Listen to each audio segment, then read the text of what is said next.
ዳይ ዊዝ ዜሮ ብር ኑሮት ይሙቱ የሚል መጽሐፍ እስቲ ልንገራችሁ። ሐሳቡ ምን መሰላችሁ? ገንዘብ በህይወት ስንኖር መጠቀሚያ ነው እንጂ ገንዘብን ለመሰብሰብ ብቻ ህይወታችሁን አትኖሩ የሚል አይነት ሐሳብ ያለው መጽሐፍ ሲሆን ዋና የሚመክረው ሐሳብ ምንድነው? የህይወትን ኤክስፒሪየንስ ማድረግ፣ ላይፍን በደንብ መኖር ያስፈልጋል። ገንዘብ በመሰብሰብ ሀብት በማከማቸት ብቻ ጊዜያችንን እንዳናጠፋ የሚመክር መጽሐፍ ነውና ምንድነው የሚለው? ለጡረታ ጊዜ የሚሆናችሁን ጡረታ የምትወጡበትን ጊዜ ወስኑና ገንዘብ አስቀምጡ ይላል። ሰርቫይቭ ለማድረግ ብቻ የሚሆናችሁ ለጡረታችሁ ጊዜ የሚሆነውን ገንዘብ ካስቀመጣችሁና ያንን ገንዘብ ከያዛችሁ በኋላ ሌላውን ገንዘብ ግን ህይወትን ኤክስፒሪየንስ በማድረግ ህይወታችሁን በደንብ በመኖር አሳልፉ ይላል። ሌላ ነገር ደግሞ ለልጆች ገንዘብ ማውረስ ካለባችሁ፣ ለበጎ አድራጎት ድርጅቶችም ደግሞ ገንዘብ መስጠት ካለባችሁ በጊዜ ይስጡ።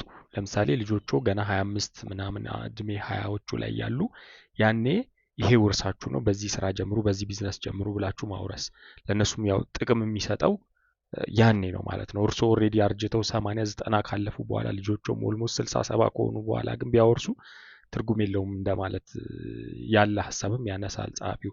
ለበጎ አድራጎት ድርጅቶችም እንደዛው አድርጉና ደስተኛ መሆን የሚቻለው ህይወትን በትክክል መኖር ስንችል ነው ይላል። ሌላው ነገር ደግሞ ስለ ባኬት ሊስት አውርቷልና ምንድነው ባኬት ሊስት? ብዙ ሰው ምንድነው በህይወት ዘመኔ ባደርጋቸው ብሎ የሚመኛቸው ኤክስፒሪየንስ ባደርጋቸው ብሎ የሚያስባቸው ነገሮች ናቸውና እነዚህን ምን ብሎ ያስቀምጠዋል ጸሐፊው? ባኬት ሊስቶቻችሁ በአንድ የህይወት ዘመን ምናምን ከምታደርጉት በየ5 ዓመት ወይ በየ10 ዓመቱ አድርጋችሁ ከእድሜያችሁ ጋር ለምሳሌ 30ዎቹ ውስጥ 40ዎቹ ውስጥ 50ዎቹ ውስጥ ሲሆን እያላችሁ አንዳንድ ባኬት ሊስት እያዘጋጃችሁ እድሜያችሁ ገንዘባችሁና ጊዜያችሁን ባማከለ መልኩ ህይወትን በደንብ ኤክስፒሪየንስ እንድታረጉ የሚል ሐሳብ አንስቷል እና በጣም የሚገርም መጽሐፍ ነው።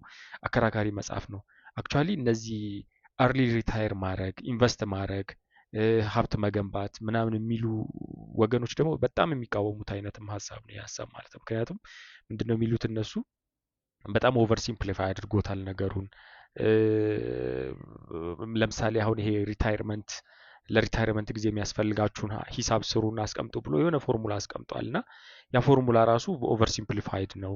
ከዛ ውጪ ደግሞ አንዳንድ ህመም ሊያጋጥም ይችላል፣ የኑሮ ሁኔታ ሊቀያየር ይችላል እና የተገመተው ነገር ቁጥጥር ውጪ ቢሆን ሰዎች ገንዘብ ሊያጡ ይችላሉ፣ ሊቸገሩ ይችላሉ የሚል ሐሳብ ያነሳሉ እና የተወሰነ አከራካሪ ነው። በእርግጥ ግን በአጠቃላይ ገንዘቡ ምን አይነት ሐሳብ ላላቸው ሰዎች መሰላችሁ የሚሆነው? እነዚህ አሁን ለምሳሌ ገንዘብ በመሰብሰብ ሀብት በማፍራት ትልቅ ሀብት በመገንባት ብቻ ደስታ አይመጣም። ደስታ የሚመጣው በትክክል በጊዜው ህይወትን ማጣጣምና በትክክል ህይወትን መኖር ስንችል ነው ብለው ለሚያምኑ ሰዎች በጣም ትክክለኛና የሚስማሙበት አይነት ሐሳብ የሆነ መጽሐፍ ነውና መጽሐፉ በእርግጥ አንዳንድ ድክመቶች ሊኖሩበት ይችላሉ። ግን እንዳጠቃላይ ምንድነው ሰው ሆነን ስንኖር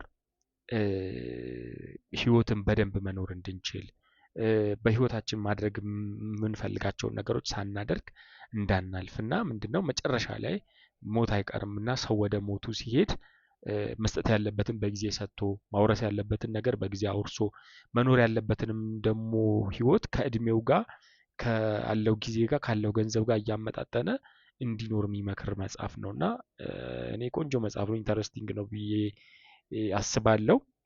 ይሄንን እንድታነቡ ወይ በዚህ ዙሪያ የተሰሩ ሌላ ሰፋ ያሉ ኦዲዮ ቡኮችንም እንድሰሙ ጋብዛለሁ። ዳይ ዊዝ ዚሮ በቢል ፐርኪንስ የተጻፈ ነው። ይሄንን መጽሐፍ እንድታነቡ ጋብዛችኋለሁ። ዳጊ ነኝ። ደህና ሁኑ።